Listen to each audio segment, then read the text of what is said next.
Reached the clearing by the old oak tree, she saw them Tommy Grayson and his two lackeys, the kind of small-town bullies who thrived on making others feel small. Sarah was on her knees clutching her books, tears streaming down her face as Tommy loomed over her, mocking her stutter.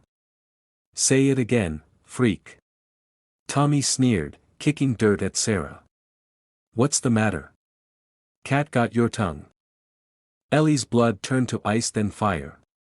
She stepped into the clearing, her shadow falling long across the ground. The boys froze, their laughter dying in their throats. Ellie's presence was like a storm rolling in. Quiet but heavy with the promise of destruction. "Step away from my sister," she said, her voice low, steady, and cold as steel. Tommy smirked, sizing her up. She was lean, her hair pulled back in a messy ponytail, her work boots scuffed. To him, she was just another farm girl. He had no idea who he was dealing with. Or what? Tommy spat, stepping closer. "You going to cry like your weirdo twin?" Ellie's eyes narrowed. In that moment, she wasn't on a farm in Tennessee. She was back in the deserts of Syria, the jungles of Colombia, the places where hesitation meant death. Her training kicked in, her body moving faster than thought. In a blur, she grabbed Tommy's wrist, twisted it behind his back, and dropped him to his knees with a single precise motion. He yelped, his face contorted in pain. The other two boys lunged, but Ellie was a whirlwind.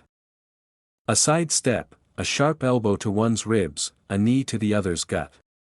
In seconds, they were sprawled in the dirt, gasping for air. Sarah scrambled to her feet, her eyes wide. "Ellie, stop. They're not worth it." But Ellie wasn't listening. She crouched in front of Tommy, her face inches from his. "You ever touch my sister again," she whispered. "And I'll bury you so deep they'll need a map to find you." Her words weren't a threat. They were a promise carved from years of facing men far more dangerous than him. Tommy's bravado crumbled. He nodded frantically, his eyes darting to his friends who were still groaning on the ground. Ellie stood helping Sarah to her feet, brushing the dirt off her sister's jacket. "Come on," she said softly. "Let's go home." But this wasn't the end. Tommy Grayson wasn't the type to let humiliation slide. He was the son of Sheriff Grayson, the most powerful man in Willow Creek. A man who ruled the town like his personal kingdom. By nightfall, word of the fight had spread, twisted into a story that painted Ellie as the aggressor, a crazy outsider who'd attacked 3 innocent boys. The sheriff's office was buzzing, and Tommy was spinning a tale of victimhood, his pride bruised, but his ego roaring for revenge.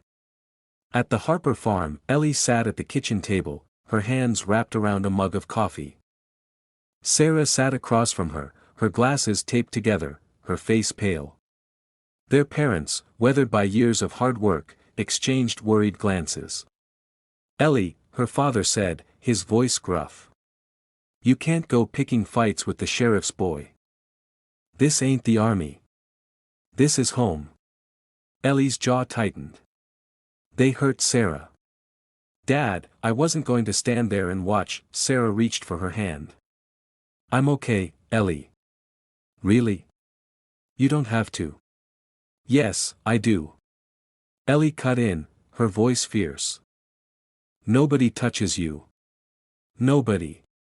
The next morning, the sheriff's cruiser rolled up the Harper's gravel driveway, its lights flashing. Sheriff Grayson stepped out, his badge gleaming, his face hard as stone.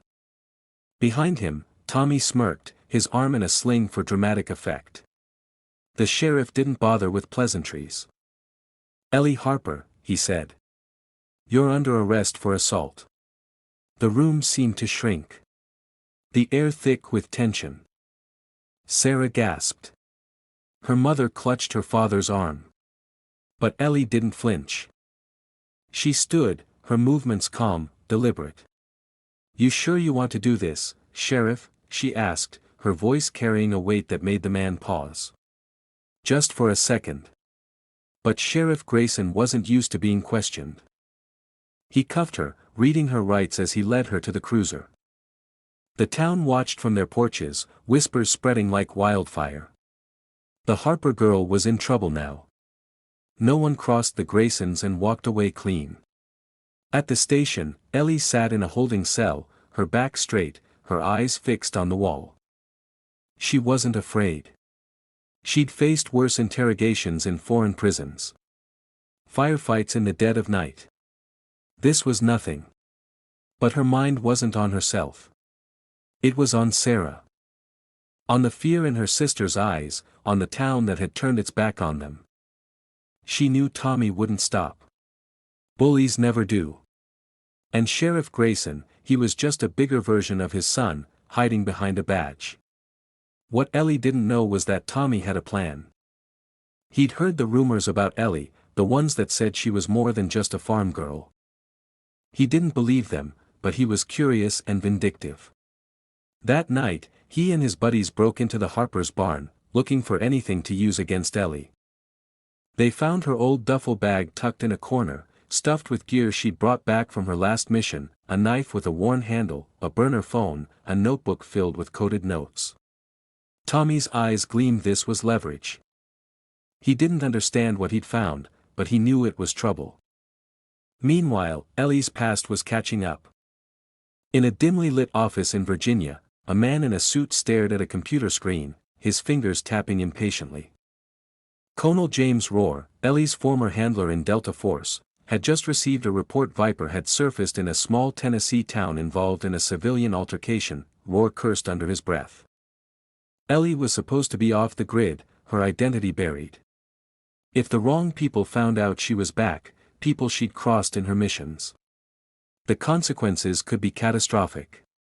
He picked up the phone. "Get me a team to Willow Creek." Now back in town, Ellie was released on bail thanks to her parents mortgaging part of the farm. She returned home to find Sarah waiting. Her face streaked with tears. "They're saying you're dangerous, Ellie," Sarah whispered. "They're saying you're not who you say you are." Ellie knelt in front of her sister. Her voice soft but firm. "I'm your sister. That's who I am. And I'm not going to let anyone hurt you. Not Tommy, not his dad, not anyone." But the danger was bigger than Willow Creek. Tommy, drunk on his own ego, had shown the duffel bag's contents to his cousin, a low-life with ties to a militia group out in the hills. The cousin recognized the gear for what it was, military, high level. He made a call and soon word reached a man named Victor Krall, a former arms dealer Ellie had taken down in Afghanistan. Krall had been rotting in a black site prison until he escaped 6 months ago, vowing revenge on the operative who'd ruined him.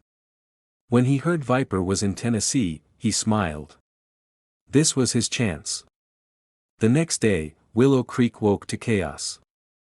A black SUV roared into town, carrying Krall and his men, hardened mercenaries with no regard for collateral damage. They didn't care about Tommy or the sheriff. They wanted Ellie. The town square became a battlefield as Krall's men stormed the streets, demanding to know where the Harper girl was.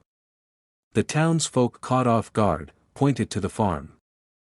Sheriff Grayson, realizing he was out of his depth, tried to intervene, but a single gunshot from Krall's lieutenant silenced him. Ellie was in the barn when she heard the engines. Her instincts screamed ambush. She grabbed Sarah, pulling her into the house, barking orders to her parents to get to the cellar. "Stay down no matter what," she said, her voice calm but urgent. She slipped into the attic, retrieving a hidden cache of weapons she'd stashed years ago. A pistol, a rifle, a few grenades. She wasn't just a farm girl anymore. She was Viper. The mercenaries surrounded the farm, their boots crunching on the gravel. Krall stepped forward, his voice booming. "Viper, come out or we burn this place to the ground." Ellie peered through a crack in the attic window, her mind racing. She could take them, maybe. But Sarah and her parents were at risk. She needed a plan. That's when she saw the headlights in the distance. Rook's team moving fast. Delta Force didn't mess around, but they were still minutes away, and Crawler wasn't waiting. What followed was a masterclass in survival. Ellie moved like a shadow, using the farm's terrain to her advantage. She took out one mercenary with a silent knife throw, another with a chokehold in the dark. She rigged a tractor to explode, drawing Crawl's men into a trap. The farm became a war zone. Fire and smoke rising into the night sky. Sarah, hiding in the cellar, clutched her mother's hand, whispering prayers. Crawl was no amateur.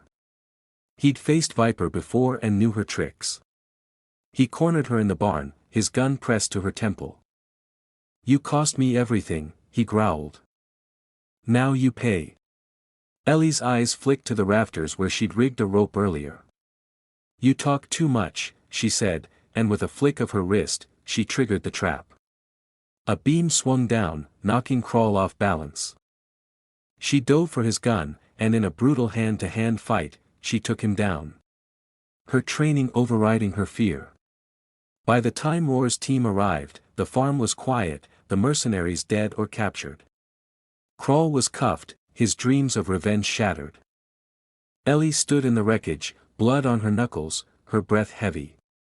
Roar approached, his face grim. "You can't stay here, Viper. Not after this." Ellie looked at the farmhouse where Sarah stood in the doorway, her eyes filled with awe and fear. "I know," Ellie said. "But I had to protect her."